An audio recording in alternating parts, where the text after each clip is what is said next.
how should you handle the exercise left someone behind in the driving assessment when there are limited options? As you know, the assessor will ask you to pull over on the side of the road.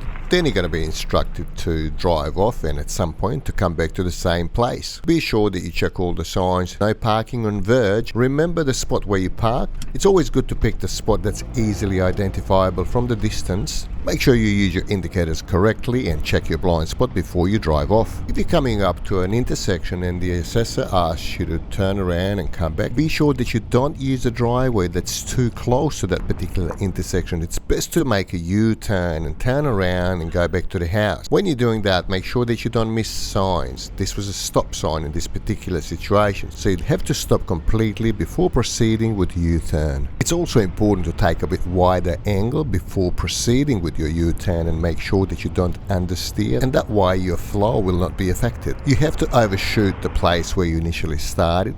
And then if there's no driveways on the right, a lot of times people feel a bit timid to reverse into the left-hand side driveway. You can choose a slightly easier option to do another U-turn or what some call hook turn if there's a suitable spot within the close proximity, but make sure that you give way because this was a blind bend and you would have to give way to any traffic coming from the opposite direction.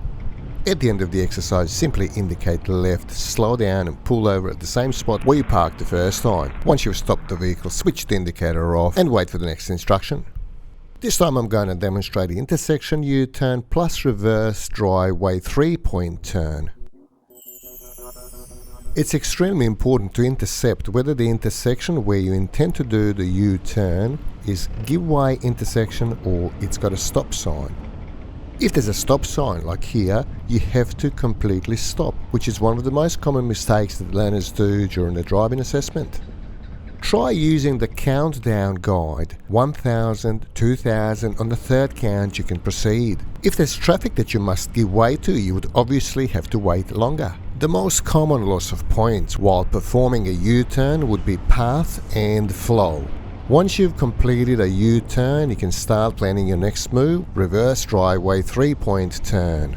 Once you've selected the driveway, you need to overshoot that driveway. Prior to stopping, you've got to indicate a minimum of 3 seconds worth of blinking, and then providing that there's nobody to give way to, you would start reversing, looking frequently. You have to check all the windows and your mirrors in order to intercept any change throughout the process of reversing. Don't drive too deep. You're not supposed to cross the property line, which is the letterbox line. In this particular maneuver, the most common mistake is poor observation. If you're still watching, stick around a little bit longer where I'm going to point out the mistakes that people make that usually cost them their driving assessment. Here are 5 most common mistakes driving test candidates make while performing exercise left something behind. Number 5 is positioning car incorrectly. Number 4 is understeering and as a result hitting the curb and going over it. So always think of the curb. It could have been somebody's foot or could have been a vehicle parked or private property. You don't want to break someone's reticulation system by partially driving over their verge. Number 3, not stopping completely at a stop line. That will certainly represent an automatic fail. Number 2 is not giving way to traffic from the opposite direction while in the process of making a U-turn.